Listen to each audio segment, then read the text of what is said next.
Life had its own way of being unremarkable. For me, my name's Rita, and at 29, you'd find me tucked away in the local library. It wasn't glamorous or thrilling, but it was mine. The books were my companions, and the dusty shelves my domain. I wasn't one for the spotlight, happy to fade into the background. The town was small, the kind where everyone knew your business before you did. My daily routine rarely varied. Wake up, work, and then home to my tiny apartment filled with second-hand furniture and a mountain of books. My social life was non-existent, and I was fine with that. Or so I kept telling myself. Ethan came into my life on a day much like any other. He was looking for a book, something different, he said. His smile was easy, and his voice had a warmth to it that felt like sunlight breaking through clouds. "Hey, could you help me find a book? I'm feeling adventurous," he said, his eyes crinkling at the corners. "Sure, what genre are you interested in?" I asked, adjusting my glasses, trying not to get too caught up in his gaze. "I don't know, surprise me," he replied with a grin that suggested he enjoyed the mundane challenge he'd set before me. That was the beginning of everything. Our conversations became a regular part of my days. He'd ask about books, and I'd recommend titles. But soon, those conversations shifted from the pages of novels to the details of our lives. Ethan was different. He listened, really listened, in a way that made me feel heard for the first time in a long while. One day, he came in looking more determined than usual. "You know, Rita, you're the most interesting person I've met in this town." "Why do you hide in here all day?" he asked, leaning on the counter, a playful challenge in his eyes. I laughed, a sound that felt strange even to my own ears. "Well, where else would I go? This town isn't exactly bursting with excitement." Ethan's response was quick. "Maybe you just need someone to explore it with." "How about dinner tonight?" My treat. I hesitated, not used to this kind of attention. "I don't know, Ethan." "Come on, what's the worst that could happen? You spend an evening out with a guy who enjoys your book recommendations. Plus, I promise to make it worth your while. You can show me this hidden gem of a town," he coaxed, his confidence infectious. Against my better judgment, I found myself agreeing. "Okay, sure, but no fancy places. I don't do well with all that pomp," I said. Ethan's smile lit up the room. "I'll pick you up at 7. Wear something comfortable." That night changed everything. Ethan showed me parts of the town I'd never seen, despite having lived here my whole life. He made me laugh, a deep, genuine laugh that I hadn't known I was capable of. He listened to my stories, my dreams, and my fears, never once making me feel small or insignificant. As we walked back to my apartment, he stopped and looked at me, a seriousness in his eyes. "Rita, I know we've only just met, but there's something about you. You're not like anyone I've ever known. You're genuine, and in a world full of fakes, that's rare." I didn't know what to say. No one had ever spoken to me like that before. "Ethan, He cut me off gently, placing a finger on my lips. "You don't have to say anything. Just know that I see you, Rita. I see the person you are, and I like what I see." Ethan had always been the sweet spot in my day, making everything seem brighter with his care and affection.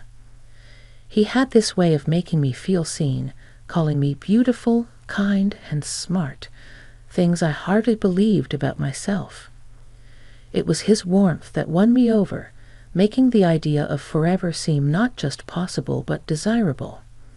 When he popped the question, it felt like a dream.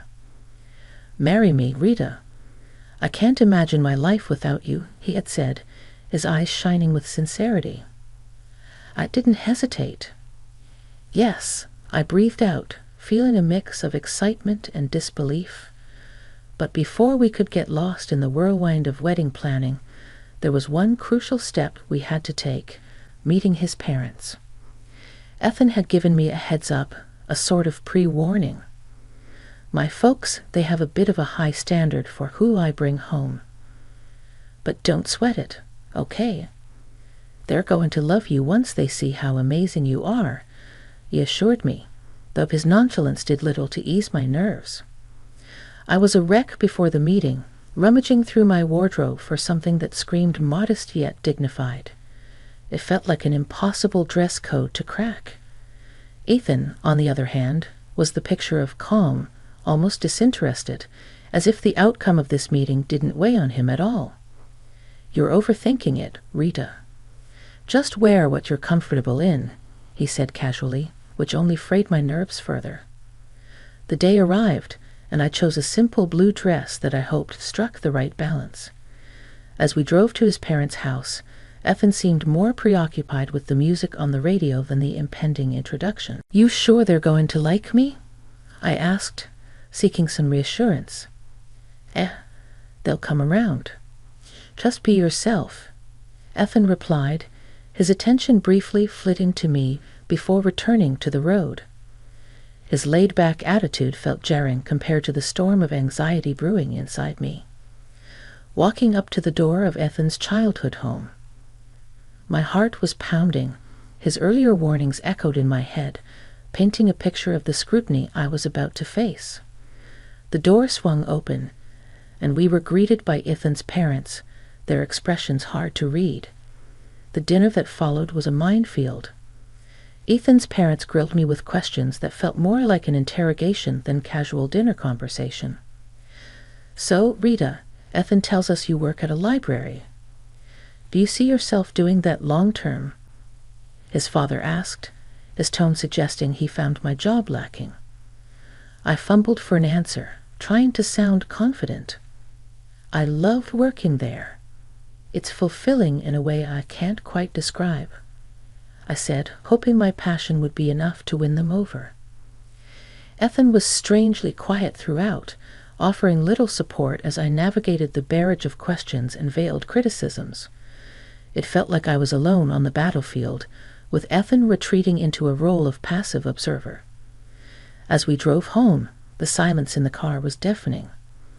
I couldn't help but feel disappointed, not just in the evening's events, but in Ethan's indifference. "I thought you said they'd warm up to me." I finally broke the silence, my voice tinged with hurt. Ethan shrugged, a frustratingly nonchalant gesture. "Give it time, Rita. They just need to get to know you better," he said, his words doing little to comfort me. After a few more dinners that felt more like interrogations than friendly meals, it was clear Ethan's folks weren't my biggest fans. They saw me as some kind of gold digger, which couldn't be further from the truth. I was never after Ethan's money. Heck, I barely knew about it until he brought it up himself. One evening, saying, "My parents are a bit old school, you know. They worry about the weirdest things like money and status," Ethan explained. One night, Ethan came home looking more serious than usual. "Babe, we need to talk," he said, avoiding my eyes. That's when I knew something was up. "What's wrong?" I asked, feeling my stomach tie up in knots. "It's my parents," he started, finally looking at me. "They're insisting we sign a prenup." The word felt foreign, bitter on my tongue. "Ethan, you know I don't care about your money, right?" He sighed, running his hands through his hair. "I know, and I don't care about it either, not when it comes to us. But they're adamant about it. They think it'll protect both of us or whatever." I was hurt, not going to lie. It felt like they were already betting on our failure. But I loved Ethan more than I cared about his parents' approval or some stupid agreement. "Fine," I said, more sharply than I intended. "Let's sign it and be done with it. Your money, my money, whatever." "I don't care. I just want you." Ethan looked relieved, and a part of me hated that. "Thank you, babe. I hate this as much as you do, but it's just a piece of paper. It won't change anything between us." So we signed the damn thing. Some lawyer his parents knew drew it up, making sure neither of us could touch the other's stuff if things went south. It felt like signing a declaration of distrust before we even started, but I pushed those thoughts away. I was in love, and love was supposed to conquer all, right? Our wedding was nothing grand, just the way I wanted it. A few close friends, an intimate ceremony, and the promise of forever. I moved into Ethan's place shortly after. It was a nice house, nothing too fancy, but it felt miles away from my old apartment. Ethan's parents lived nearby, which I soon found out meant surprise visits that were more about checking up on me than anything else. Life with Ethan started off like something out of a fairy tale, but it wasn't long before the gloss started to fade, revealing the grim reality beneath. The shift wasn't overnight, but the signs were there, creeping in slowly, eroding what we had built. His mother, Linda, was the first crack in our perfect picture. She dropped by unannounced, her eyes scanning the house like she was taking inventory. "Remember, this is Ethan's house. Everything here is his." I tried to keep my cool, replying, "I'm well aware, Linda. I'm not here for your son's things. I love him." She scoffed. "Love doesn't pay the bills, dear. Just remember, if you ever leave, you leave with what you came with. Nothing." One day, she paraded around the house, pointing out every piece of furniture, every appliance, every knick-knack that Ethan owned. "See this couch, Ethan's, that painting also Ethan's. Remember, dear, in case things go south, you have no claim over any of it," she said, her voice laced with venomous sweetness. It was as if she relished reminding me of my place in their world. Ethan's father, George, wasn't any better. He and Linda acted like they owned our house, not just visiting.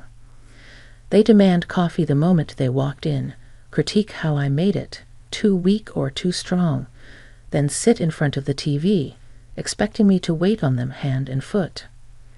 "Grab us some of those chips, will you? And maybe wash those clothes piling up in the corner while you're at it," George would say, not even bothering to look at me. The worst part? Ethan never said a word against it. He'd laugh along, adding his own jabs. "Yeah, she's still learning how to do things right around here. Give her time." I felt like I was losing my mind. This wasn't the man I married. This was someone else. Someone cruel and dismissive. "Do you even hear yourself? How can you let them treat me like this?" I'd confront Ethan after his parents left. "Babe, they're just set in their ways. You know how old people are." He'd shrug it off, making it sound like I was the one overreacting. "They don't mean anything by it. Plus, we're on their dime. Can't bite the hand that feeds, right?" That line hit me like a slap in the face. So that was it. I was just the freeloader. The girl who married into their little empire and had to play by their rules or get out. My job at the library, which I loved, was a joke to them. Just another reason to look down on me. The days blurred into each other, each one a repetition of the last, until that unremarkable Tuesday when everything changed. I was at work shelving books when I felt a sharp pain in my stomach, doubling me over. It wasn't just stress. It was something more, something worse. The next thing I knew, I was in the hospital, the sterile smell of antiseptic filling my nostrils. Lying in that hospital bed, I couldn't help but think how this was a new low. Alone in pain and not a single message or call from Ethan. Just when I thought things couldn't get any darker, a knock on the door heralded a visitor I never expected. Rita Turner, the man at the door, was dressed in a suit, holding a briefcase, looking wildly out of place in the sterile hospital room. "Yeah, that's me." "Who are you?" My voice was weak, tired from the pain and the endless cycle of disappointment. "I'm Michael Johnson, a notary. I have something important to discuss with you." His tone was formal, but there was something in his eyes that made me want to listen. I motioned for him to continue, curious despite the situation. "It's about your great-uncle Edward Turner. He passed away recently, and well, you're his sole heir, Rita. He left you an inheritance." The words didn't make sense at first. "Are you sure you've got the right person?" "I haven't seen him for 15 years, Michael nodded, "quite sure. He was a private man but always remembered you, wanted to make sure you were taken care of." Lying in the hospital bed, feeling a mix of confusion and anticipation, I watched as the notary prepared to delve into the specifics of my great-uncle's will. He cleared his throat, opened his briefcase, and laid out the documents in front of him. "Rita, your great-uncle was a man of substantial wealth and taste. He left you quite the inheritance. We're not just talking about cash here, though there's plenty of that, $20 million to be exact," Michael began, his voice steady and matter-of-fact. I blinked, still trying to wrap my head around the numbers. $20 million, I echoed, feeling my voice crack. "That's right," he continued, unfazed by my shock. "But there's more. You're also inheriting shares in several large companies. These are not minor investments. We're talking significant stakes in some of the most stable and profitable firms out there." My mind raced, trying to comprehend the magnitude of what he was saying. Owning parts of companies I'd only heard about on the news seemed like a fantasy. "And there's the property," Michael went on, flipping through the papers. "An old large house in one of the most prestigious areas. It's not just any house, Rita. It's a mansion with history, acres of land, and it's all yours now." I tried to imagine the house, the kind of place I'd only seen in movies. It was overwhelming, to say the least. "Don't forget about the antique car," he added with a slight smile, as if anticipating my reaction. "A classic, fully restored, and in mint condition. It's a collector's dream."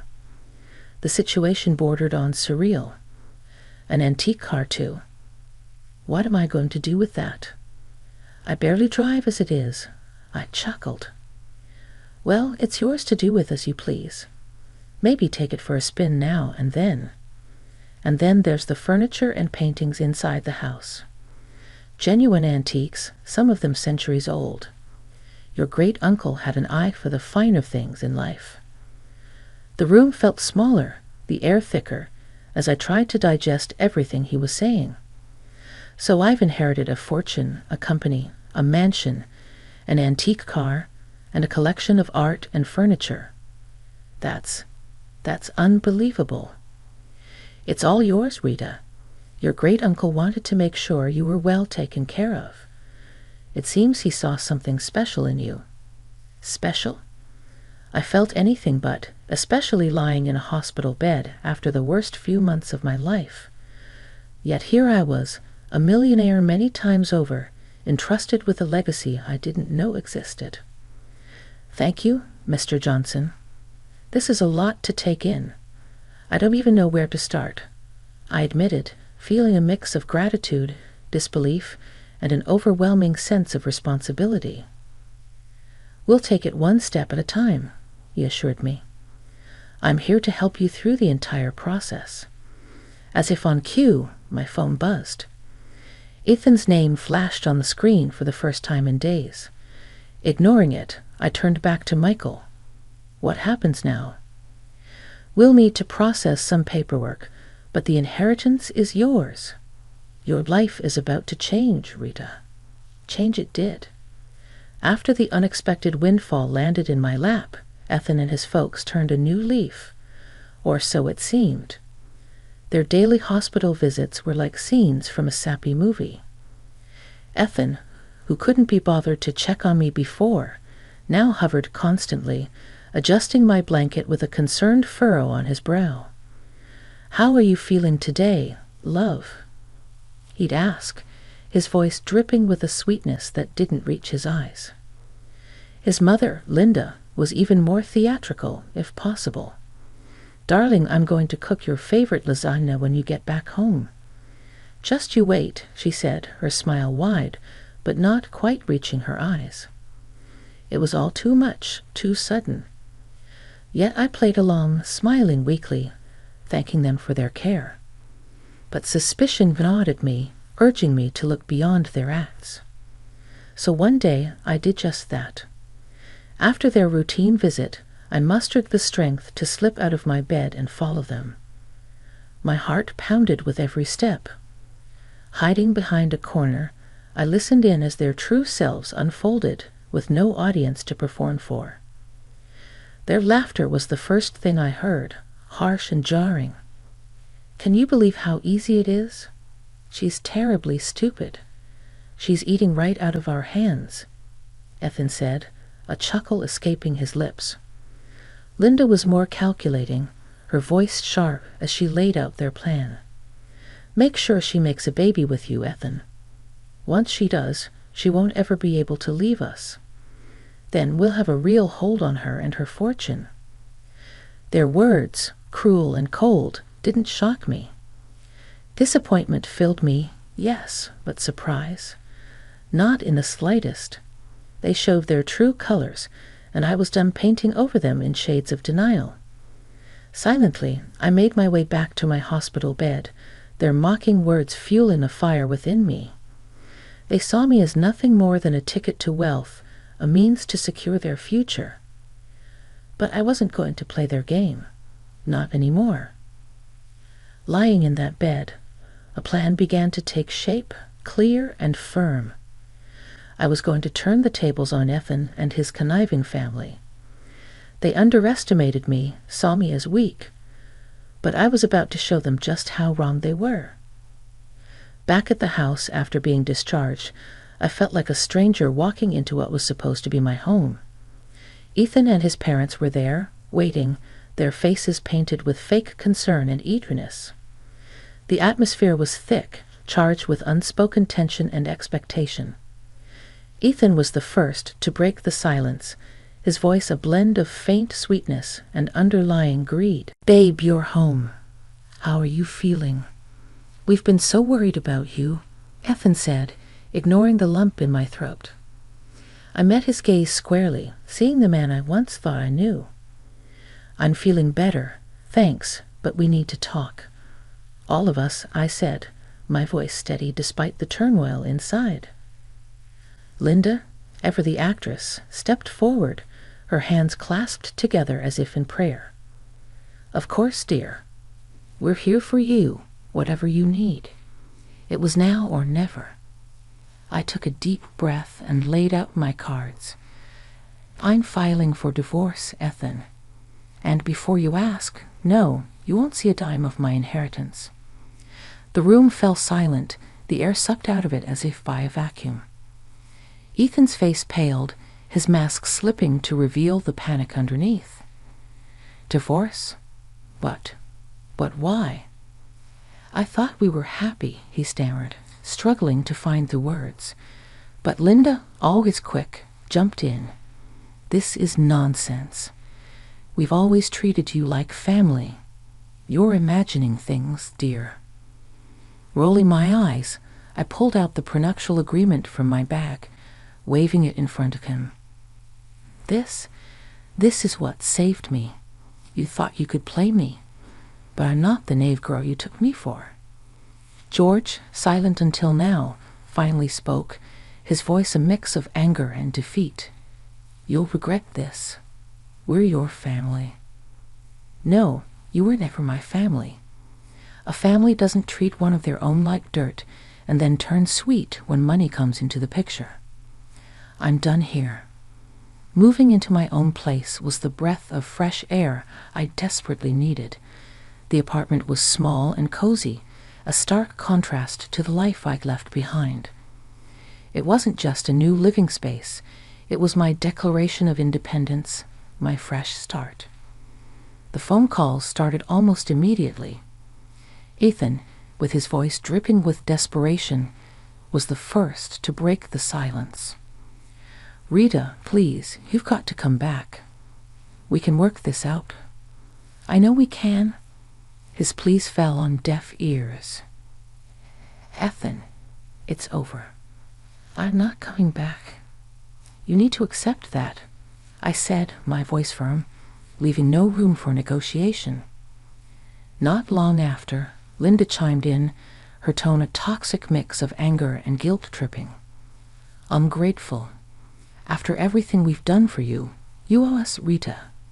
You're making a huge mistake." "Owe you for what, Linda? For making me feel like nothing more than a burden? No, I don't owe you anything. Goodbye." Hanging up on her felt like shedding a heavy weight, a final cut from the ties that bound me to a life of misery. The divorce was a relief, a clean break from a past that had threatened to consume me. Through friends, I heard about the fallout between Ethan and his parents. The irony wasn't lost on me. The very document they had insisted on, the prenuptial agreement, was now the source of their family strife. With my great-uncle's inheritance securely in my name, I found purpose and generosity. A significant portion went to charities that mattered to me, causes that would make a difference in the world. But it was the bookstore that became my passion project, a cozy haven for lovers of old and rare books. It was my way of reconnecting with the world on my terms. My journey hadn't been easy, fraught with challenges and hardships. But standing in my bookstore, surrounded by the stories of countless others, I knew I had found my happy ending. It wasn't just about moving on from Ethan and his family's manipulation. It was about rediscovering who I was and what I loved. Here's to new beginnings, I toasted to myself one quiet evening after closing up shop. The road ahead was uncertain, but it was mine to travel, filled with possibilities and the promise of newfound happiness.